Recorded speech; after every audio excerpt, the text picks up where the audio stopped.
В наредба 12, която се отнася за третиранията с ПРЗ и правилата за тяхното прилагане, съществува, както знаете, един член, в който се разпорежда във връзка с самоконтрола от земеделските производители, вземането на проби от поне една култура преди беритба.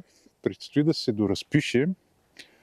Вероятно ще се вкарат още членове, които да конкретизират и разпишат нещата така, че да бъдат едновременни и изпълними за регламента, който изисква проследяемост по веригата, хранителната верига от започването до производството до предаването всъщност по следващия етап от веригата, от гледна точка на безопасност, но така, че да бъде съобразена с културата, с вегетацията и изобщо с спецификата на отглеждане, защото в момента не е точно така и създава известно напрежение у фермерите. Наясно сме с това. Предстои събиране на бранша по сектори с нас, като администрация, за да можем да го прецизираме като текстове и съобразим с културите, защото това в момента е част от предварителната условност. Това е разписано в законоустановените изисквания за управление в едно от ЗИУ-тата, където само да вметна и кажа, че проверките, които прави технически инспекторат, касаят 23-та година и наредбата е от тогава, но няма как с задна дата да бъде с задно действие. Затова ние нарочно го разписахме да е от 24-та, но от 24-та се стои като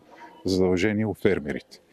Така че, за да стане изпълнимо, да не е прекомерна тежестта, това е свързано с разходи за проба. Много е важно да се знае каква проба, кои активни вещества ще се търсят, защото това всичко е обърнато в пари в крайна сметка. И не е едно и също, ако гледаш 10 култури, 3 култури, 5 култури, една култура, да се заплащат в зависимост от броя на пробите за всяка една култура, съответните средства, които като се кумулират, стават много. Така че предстои разговор. Има покана, колеги от друга дирекция го организират, но все едно, аз ви казвам, защото ще участвам в тази работна група. Идеята е да се разпише така текста, че да е с нормална тежест, така че да спазим изискванията, но да изпълним. Имате ли вече анализ една година след прилагането на ОСП, къде са най-така невралгичните инфарктни точки? Къде е най-трудно? Като цяло трудността дойде от това, че за много от нещата, поне аз мога да говоря от гледна точка на стандартите. Това, което до мен стига като информация и в момента е прилагането на стандарт 6, който знаете много добре, изискване за 80% покривка, 2 чувствителни периода. Чакаме, както се казва, с нетърпение разговорите с комисията. Нашето предложение е да отпадне единия период, зимния период, да остане само летния период. Чакаме да започнем да си кажем нашите аргументи. Имаме основания. Аз съм поискал метеорологични данни от Националния институт по метеорология и хидрология, където много ясно и категорично през 3 месеца, юли, август, септември, па и октомври, имаше екстремно засушаване в 140 общини на България. Така че аз там видях и виждам трудността. Ма имайте в предвид, че всеки един нов програмен период е труден в началото.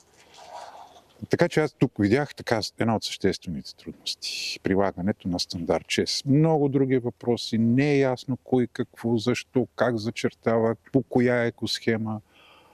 Много са нещата, които имах. Кога очаквате да започнат разговорите с Европейската комисия? Значи, по-скоро трябва, аз не знам, не мога да ви кажа. Очакваме от тях първа реакция. Има си едни срокове, които течат.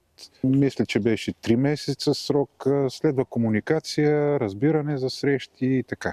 Мисълта ми е, ще могат ли тези промени, ако бъдат одобрени на ниво Брюксел, да започнат от тази стопанска година, от тази втората година на прилагането? От втората година на прилагането, да.